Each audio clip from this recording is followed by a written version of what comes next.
जय श्री कृष्ण दोस्तों। अध्याय 18 श्रीमद् भगवद गीता का अंतिम अध्याय है। इसे मोक्ष संन्यास योग कहा जाता है। इस अध्याय में भगवान श्री कृष्ण ने संन्यास और मोक्ष के संबंध में विस्तार से बताया है। भगवान श्री कृष्ण ने अर्जुन के सभी प्रश्नों का उत्तर देते हुए इस अध्याय में कर्म, ज्ञान और भक्ति का समन्वय किया है, जिससे व्यक्ति मोक्ष की प्राप्ति कर सकता है। यह अध्याय जीवन के अंतिम लक्ष्य यानी मोक्ष की प्राप्ति के लिए मार्गदर्शन करता है। अर्जुन भगवान श्री कृष्ण से संन्यास और त्याग में अंतर पूछते हैं। इसके उत्तर में भगवान बताते हैं कि संन्यास का अर्थ है सभी कर्मों को छोड़ देना, विशेषकर सांसारिक कर्मों को। यह एक ऐसा मार्ग है जिसमें व्यक्ति सभी प्रकार के भौतिक सुखों और जिम्मेदारियों से निवृत्त हो जाता है। त्याग का अर्थ है फल की इच्छा का त्याग। व्यक्ति अपने कर्तव्यों का पालन करता है, लेकिन उसके प्रति आसक्त नहीं होता और ना ही परिणाम की इच्छा रखता है। त्याग को भगवान श्री कृष्ण सबसे सर्वश्रेष्ठ बताते हैं, क्योंकि यह कर्म करते हुए भी व्यक्ति को मोक्ष की ओर ले जाता है। भगवान श्री कृष्ण ने त्याग के 3 प्रकारों का वर्णन किया है। पहला है सात्विक त्याग।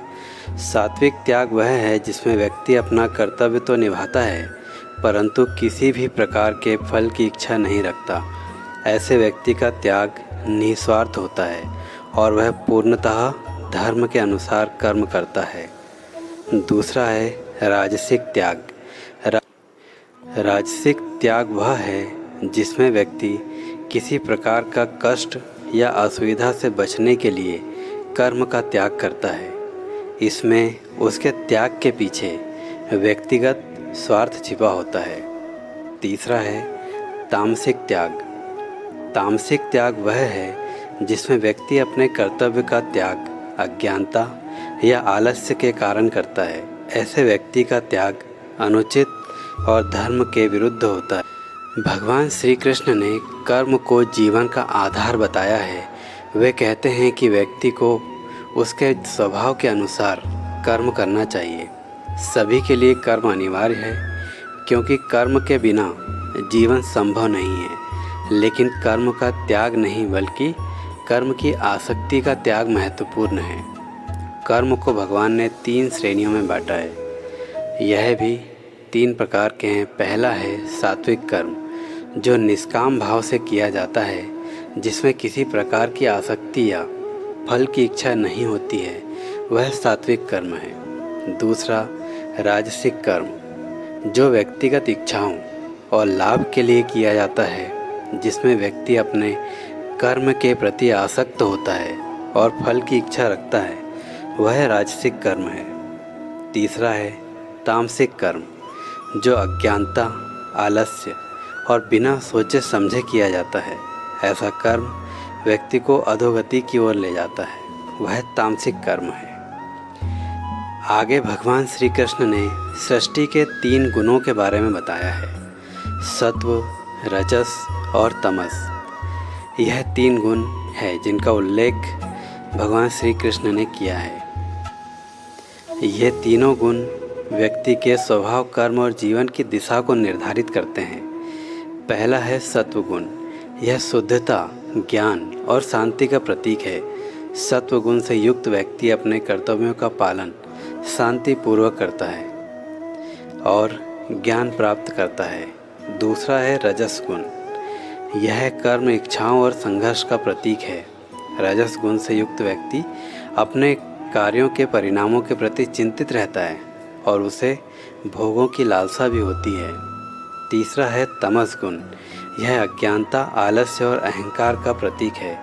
तमस गुण से व्यक्ति अपने कर्तव्यों के प्रति उदासीन रहता है और जीवन में अज्ञानता में जीता है।